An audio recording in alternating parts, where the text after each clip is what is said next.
అందరికీ నమస్కారం. ఈరోజు కథ కృషితో నాస్తి దుర్భిక్షం. రచన రమణి ఫణిభట్ల గారు. ఇంకా స్టోరీలోకి వెళ్ళిపోదామా? నెల రోజులు గడిచిపోయాయి. ఒకరోజు హఠాత్తుగా పెట్టే బేడా సర్దుకుని పట్టణానికి వెళుతున్నా అమ్మగారు అంటూ ఇంటి ముందు నిలుచున్నాడు నరసింహ. అదేంటి, పట్నం వెళ్ళడమేంటి? అక్కడ నీకెవరు ఉన్నారు అని ఆశ్చర్యపోతూ ప్రశ్నించింది శశి. ఎవరూ లేరమ్మగారు, ఏదో ఒక ఉపాధి వెతుక్కుంటాను అని బదులిచ్చాడు. అదేంటి నరసింహ, ఉన్న ఊరు కన్నతల్లి లాంటిది. ఊరు వదిలిపెట్టి వెళితే చాలా ఇబ్బంది పడతావు. ఇక్కడే గవర్నమెంట్ కాలేజీలో చేరు. ప్రస్తుతం ఉన్న ఇంట్లోనే ఉండు.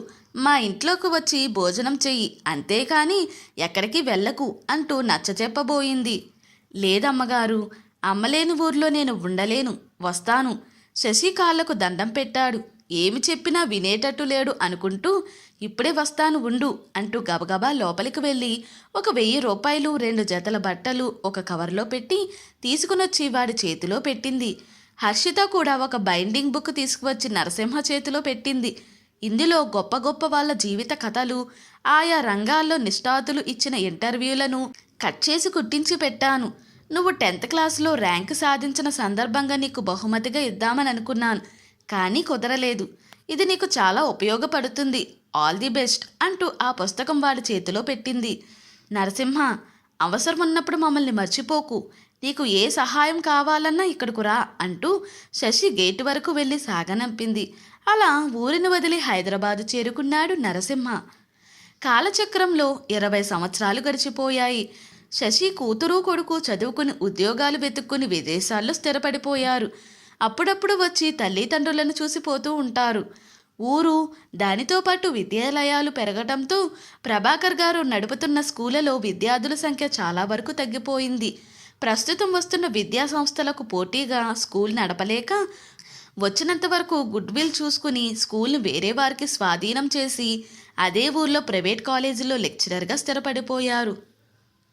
ఊరు వదిలి వెళ్ళిన తర్వాత నరసింహ అప్పుడప్పుడు క్షేమ సమాచారాలు తెలుపుతూ శశి వాళ్లకు కార్డు వ్రాసేవాడు. తర్వాత క్రమంగా మానేశాడు. ఆ రోజు ఆదివారం, కాలేజీ లేకపోవడంతో తీరుబడిగా ప్రభాకర్ దంపతులు కాఫీ తాగుతూ పేపర్ పట్టుకుని కూర్చున్నారు. ఇంతలో ఇంటి ముందు ఖరీదైన కారు ఆగింది.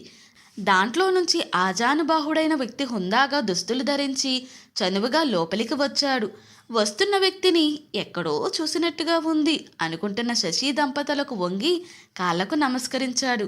అమ్మా, నేను నరసింహని, గుర్తుపట్టలేదా అని నవ్వుతూ పలకరించాడు.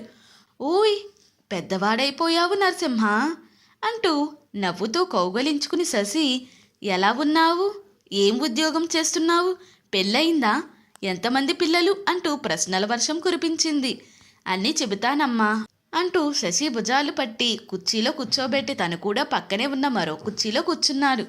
అమ్మా, మీ దీవెనల వల్ల, నా కృషి పట్టుదలతో నేను ఐఏఎస్ సెలెక్ట్ అయ్యాను.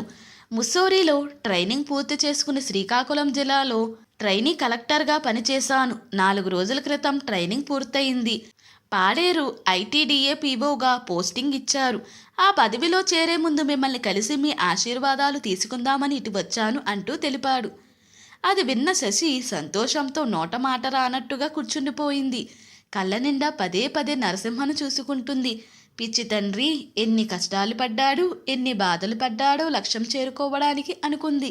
ఉండు, టిఫిన్ తయారు చేస్తాను అంటూ నరసింహని చెయ్యి పట్టుకుని లోపలికి తీసుకువెళ్ళింది. డైనింగ్ టేబుల్ చైర్స్ జరిపి నరసింహను కుర్చీలో కూర్చోబెట్టి ముందుగా కమ్మని కాఫీ కలిపి ఇచ్చింది. అది తాగుతూ తాను ఏ విధంగా చదువుకున్నాడో చెప్పుకుంటూ వచ్చాడు. పొద్దుటూరు నుంచి హైదరాబాద్ చేరుకోగానే విద్యార్థులు ఎక్కువగా ఉండే అమీర్పేటలో నలంద కాలేజీలో జాయిన్ అయ్యాను.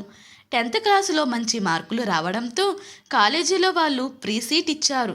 కాలేజీకి దగ్గరలో ఉన్న హోటల్లో సర్వర్గా పని కుదిరాను. యజమానిని బ్రతిమాలి హోటల్ మూసివేశాక హోటల్లోనే పడుకునేందుకు ఒప్పించాను. అలా 2 ఏళ్ళు గడిచిపోయింది. ఇంటర్మీడియట్ పూర్తి కావడంతో అక్కడే ఉన్న కంప్యూటర్ సెంటర్లో ఆఫీస్ బాయ్గా చేరి వాళ్ళ పని చేసి పెడుతూ కొంతకాలం కంప్యూటర్స్ నేర్చుకున్నాను. కాస్త కంప్యూటర్స్ వచ్చిన తర్వాత ఈవినింగ్ కాలేజీలో డిగ్రీలో జాయిన్ అయి ఉదయం పూట కంప్యూటర్ ఇన్స్టిట్యూట్లో పనిచేసేవాడిని. అలా డిగ్రీ పూర్తి చేశాను. తర్వాత పీజీ ఎంట్రన్స్ రాస్తే ఎకనామిక్స్లో ఉస్మానియా క్యాంపస్లో సీటు వచ్చింది. దాంతోపాటు హాస్టల్లో కూడా సీటు రావడంతో సాయంకాలం పూట కంప్యూటర్ ఇన్స్టిట్యూట్లో పనిచేస్తూ కాలేజీ హాస్టల్లో ఉండేవాడిని. మా ఎకనామిక్స్ ప్రొఫెసర్ అంబేద్కర్ చాలా మంచివారు. ఆయన నా పట్ల చూపించిన ఆదరాభిమానాలు నన్ను ఈ స్థితికి తీసుకువచ్చాయి. ఐఏఎస్ కావాలన్న నా పట్టుదల గ్రహించి ఆయన వాటికి సంబంధించిన మెటీరియల్, మోడల్ పేపర్లు, పుస్తకాలు, జనరల్ నాలెడ్జ్ కోసం రిఫర్ చేయవలసిన పుస్తకాల గురించి తెలియజెప్పేవారు. ఆ రకంగా ఎంఏ చదువుతూ ఉండగానే సివిల్స్కి సన్నద్ధం కావడం మొదలుపెట్టాను. పీజీ పూర్తయిన తర్వాత ఆయనే ఒక కోచింగ్ ఇన్స్టిట్యూట్లో లెక్చరర్గా ఉద్యోగం ఇప్పించారు. అలా ఒకవైపు విద్యార్థులను కాంపిటేటివ్ ఎగ్జామ్స్కి ప్రిపేర్ చేస్తూ నేను కూడా సివిల్స్కి ప్రిపేర్ కావడం మొదలుపెట్టాను. అలా 4 సార్లు ప్రయత్నించిన తరువాత 5వసారి ఐఏఎస్కి ఎంపిక కావడం జరిగింది. అలా నా కలని, అమ్మ కలని సాధించాను అంటూ ముగించాడు. నిజంగా అమ్మ, ఈ విజయ యాత్రలో ఆనాడు నాకు అక్క ఇచ్చిన పేపర్ కటింగ్స్ పుస్తకం చాలా ఉపయోగపడింది. విజయాన్ని చేరుకోలేక కొద్ది తేడాతో ఓడిపోయి నిస్పృహకు గురైన ప్రతిసారి అక్క ఇచ్చిన పుస్తకాల్లోని ఇంటర్వ్యూలు, విజేతలు అనుభవాలు చదివి స్ఫూర్తి పొందుతూనే ఉండేవాడిని. ఎన్నిసార్లు కింద పడ్డా పదే పదే గూడు అల్లుతున్న సాలెపురుగులాగా పట్టు వదలకుండా ఈ పదవిని సాధించానంటే అందులో కొంత అక్క భాగస్వామ్యం కూడా లేకపోలేదు అంటూ చెమర్చిన కళ్ళతో చెప్పాడు నరసింహ. అలా నరసింహతో మాట్లాడుతూనే పూరీ కూర తయారు చేసింది. తర్వాత ప్రభాకర్కి, నరసింహకి దగ్గరుండి వడ్డిస్తూ కొసరి కొసరి తినిపించింది. చాలా సంతోషం నరసింహ, అనుకున్న కలను సాకారం చేసుకున్నావు. ఇక వివాహం చేసుకుని స్థిరపడడం మిగిలింది. 30 ఏళ్ళు దాటాయి కదా అంటూ అభిమానంగా చెప్పింది. అవునమ్మా, నేను అదే అనుకుంటున్నాను.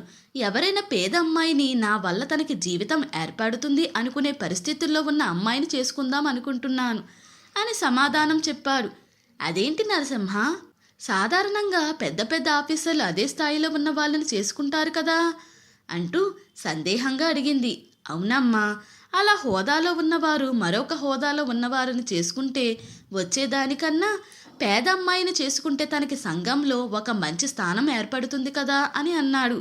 నిజమే నరసింహ, చిన్నప్పటి నుంచి నీ ఆలోచన స్వభావం ఎప్పుడు ఉన్నతంగా ఉంటుంది. అదే నిన్ను ఇంతటి వాడిని చేసింది. నాకు చాలా సంతోషంగా ఉంది. నువ్వు కలకాలం సంతోషంగా ఉండాలని కోరుకుంటున్నాను అంటూ తల నిమిరింది. అప్పుడే అయిపోయిందా? అమ్మా నాన్నగా దగ్గరుండి నా పెళ్లి చెయ్యాలి. నా పిల్లలకు బామ్మ తాతయ్యలు కావాలి. ఎలాగూ అక్క అన్నయ్య దూరంగా ఉన్నారు కదా, అందుకే నాతో గడపండి. మీరే నాకు తల్లి తండ్రి. మీలో మా అమ్మని చూసుకుంటాను అంటూ వాళ్ళ కోసం తీసుకువచ్చిన బట్టలు, స్వీట్లు, పండ్లు వాళ్ళ చేతిలో పెట్టి కాళ్లకు నమస్కారం చేశాడు. కృషి ఉంటే మనుషులు ఋషులవుతారు, మహాపురుషులవుతారు అన్న వాక్యాన్ని మననం చేసుకుంటూ ఆనందంగా నరసింహను దీవించారు శశి దంపతులు. ఇంతటితో ఈ స్టోరీ ముగిసింది. ఈ స్టోరీ కనుక మీకు నచ్చినట్లయితే మరియు నా ఎక్స్ప్లెనేషన్ కనుక మీకు నచ్చినట్లయితే ప్లీజ్ లైక్, షేర్, సబ్స్క్రైబ్.